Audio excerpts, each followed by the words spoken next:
Hello Aquarius, thank you for joining me for your year 2019 forecast for the Sun and the Ascendant.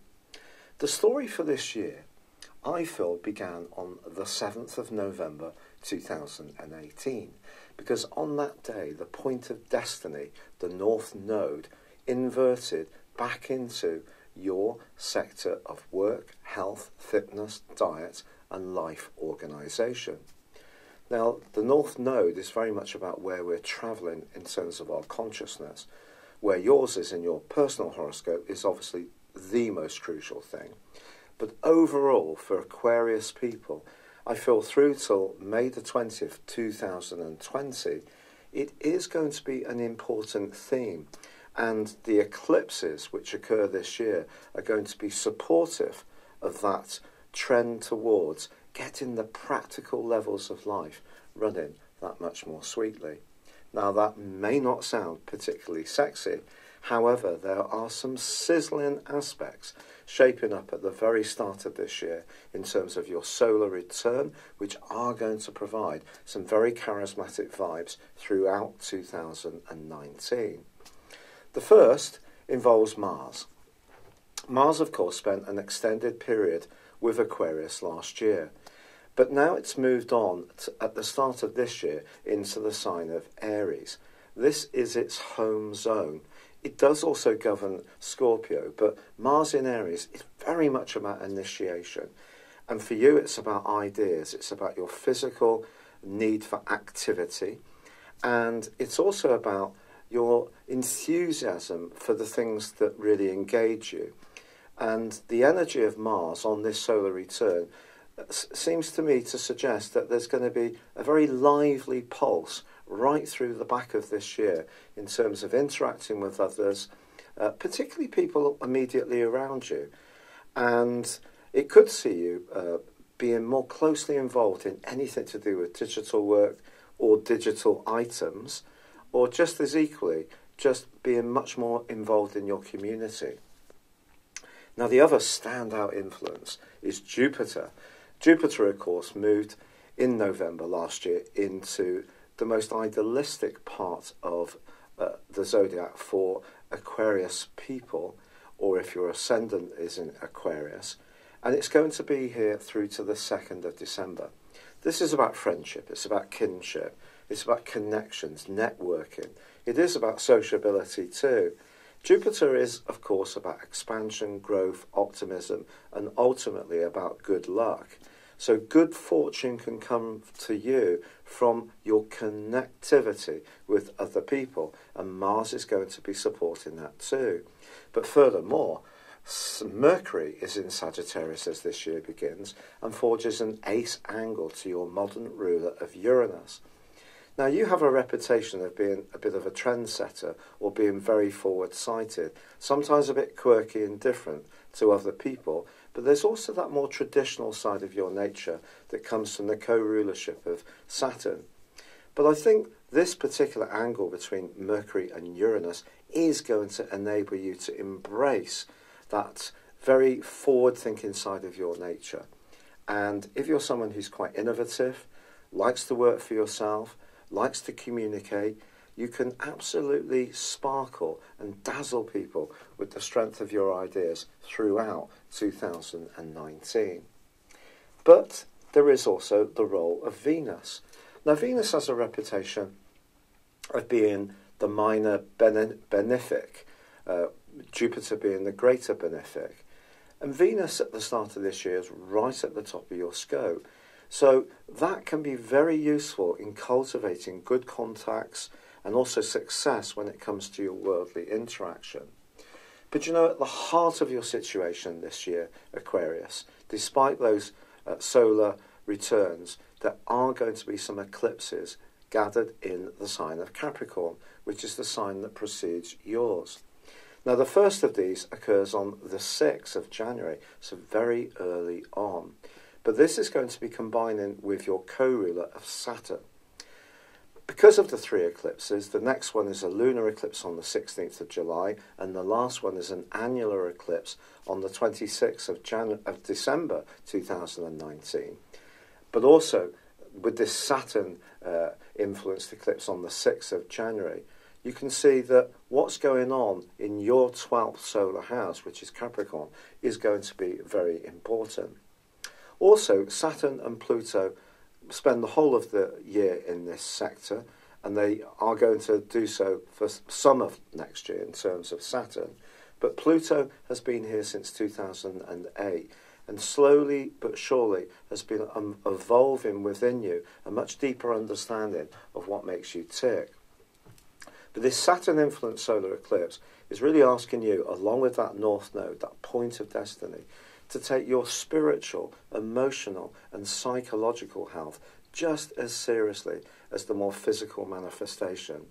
If there are ailments that you have, they could be driven by what you're feeling, and it could be past events will need to be finally challenged in quite a fulsome way this year in order to rinse them out of you so you can be free and re-energized, rebirthed if you like, to really accept your future with real relish. Now this may sound a bit daunting, but I think one of the problems in the Western world is that we're a bit hung up about mental health. We all have mental health. Some days we wake up and we feel a bit flat and we don't really know why. Other days we wake up and leap out of bed and feel amazing.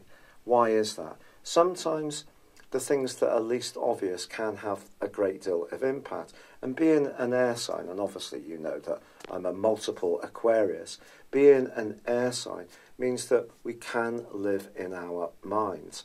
So the more you can tune into the deeper undercurrents within you and really accept them, accept the vulnerabilities that you may have, this will help to release more energy and physical vitality, which will flow into you, especially in the second half of this year, once there is the solar eclipse in Cancer on the 3rd of July. However, going back to the start of this year, Venus is going to move into the sign of Sagittarius on the 5th. And this is great because as you lead up to your birthday, and the start of Aquarius this year is on the 20th of January, then there is a lunar eclipse in Leo. Now this lunar eclipse is going to work in tandem with the solar eclipse in Capricorn. What does it mean for you? Well, it means that when it comes to relationships, the psychological side of them, issues to do with trust, sincerity, openness, or lack of those things, is going to play into the first 6 months of this year quite strongly.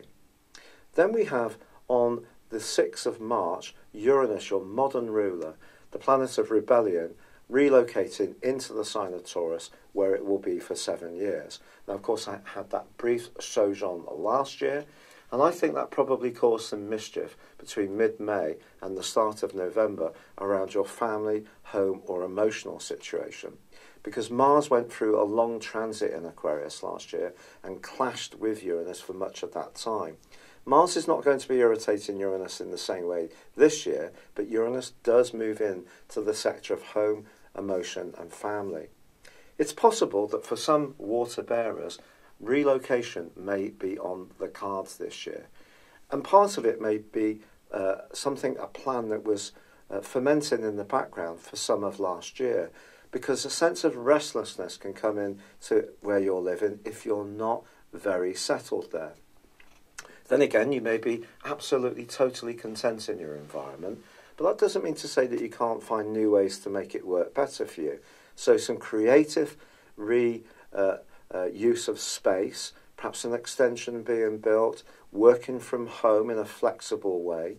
It's possible that even if you have a job away from your home, you may spend more time connecting with that role using technology in the comfort of your abode.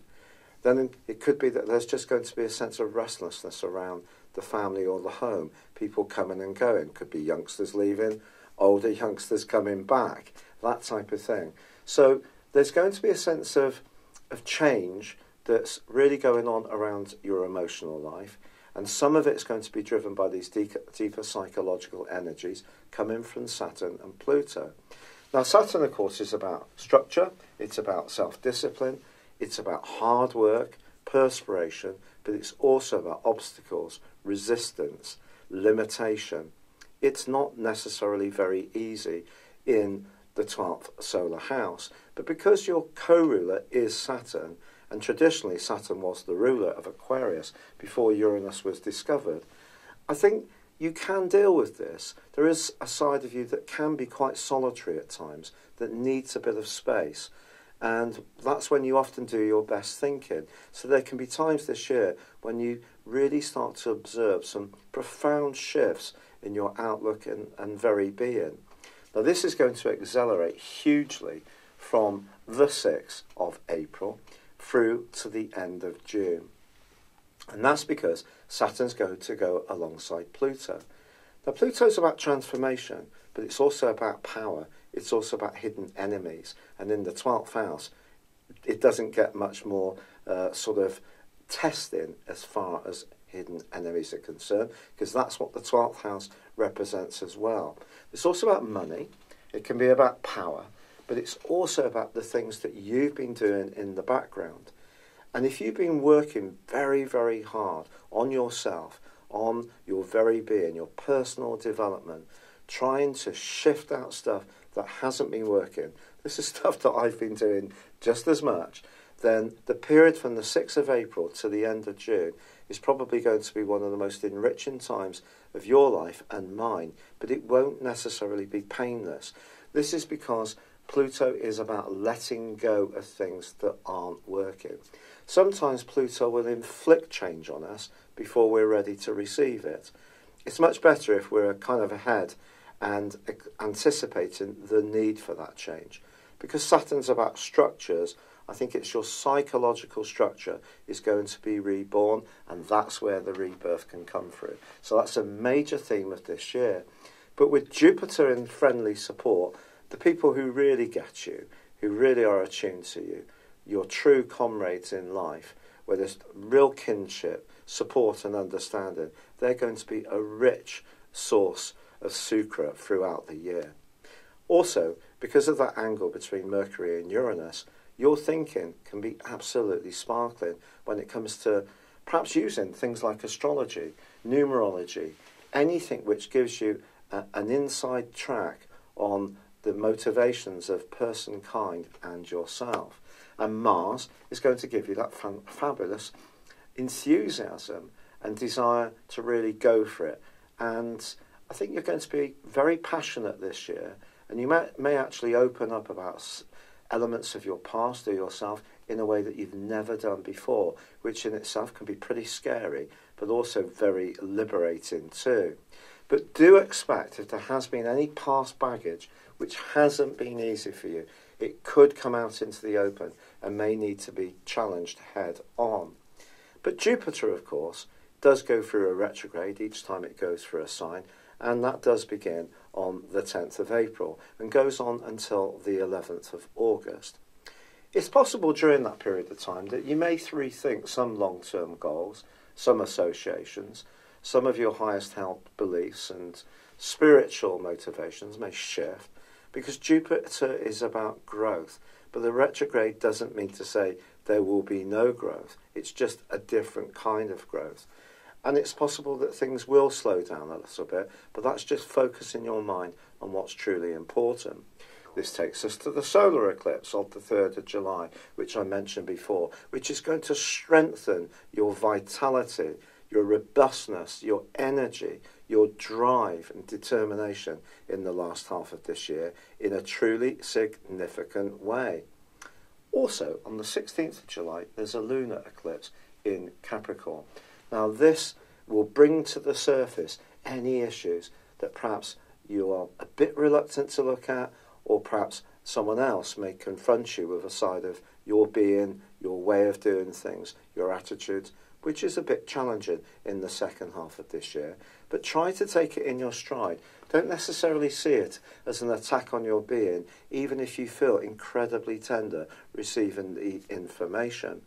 With Jupiter sweeping into Capricorn on the 3rd of December and that annular solar eclipse on the 26th of December, you can see there's just more energy coming in to open you up and transform you from just being someone who thinks and articulates at a more intellectual level to a more rounded individual who's more conscious of the different elements that really unite us, whether it's physical, spiritual, emotional, or in terms of material security. All of these things need to come into a unification that will make you feel whole. And by the end of this year, with Jupiter pitching up in this area, there's an amazing chance to grow in this way.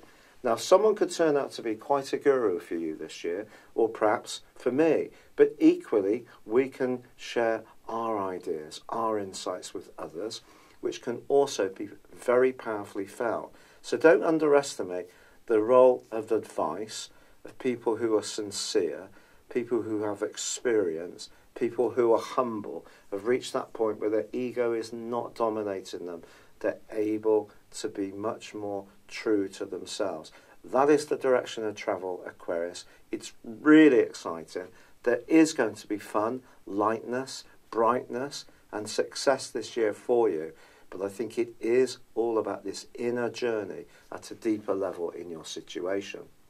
Now, you can order your personal horoscope forecast for the next 12 months. From the time of the order, 12-month forecast will be produced. You can see the link under this video. But for now, thank you for joining me. I'd love it if you would like or comment on this video. Or if you've yet to do so, please do subscribe to this channel. And apologies for the sore throat. Thank you.